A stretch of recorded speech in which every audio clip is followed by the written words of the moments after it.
Yo, what up? Uncle Julie's here, guys. So, ngayong araw na to, for today's video, gagawa kami ng podcast. Mag-shoot kami sa podcast. Pero hindi talaga siya totally podcast kasi hindi naman sila mag-uusap. So, ngayon, ang gagawin nila is 2 questions, 2 answers, tapos. So, parang, ano lang siya, reels lang siya, ads lang ng reels.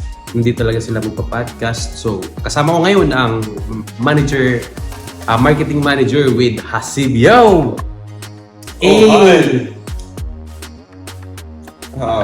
So this is our graphic designer who is going to set up a podcast for our real estate agents.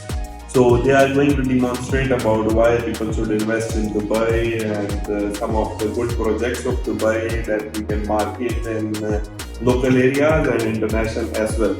So yeah, you will be watch a very informative video that will help us to invest for your investors and all those kind of stuff which have a lot of money.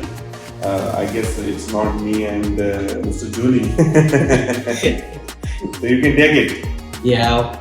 Yo, what up guys? So, yun nga ang marketing manager namin dito, si Hasib. So, yun yung pinakamalupit na marketing manager natin dyan. So, kami yung magdidirect sa kanila. Anong gagawin nila, ang ganun.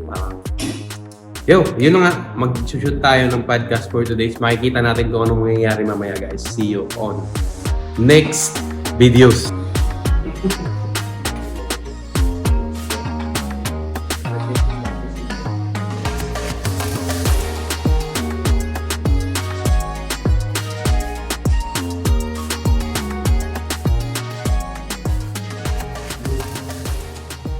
Guys, mag-set up naman tayo para sa panibagong podcast. Pero kulang-kulang pa rin yung gamit namin. Bagong episode naman tayo ng podcast. So, try natin. Ito nga pala yung gamit ko.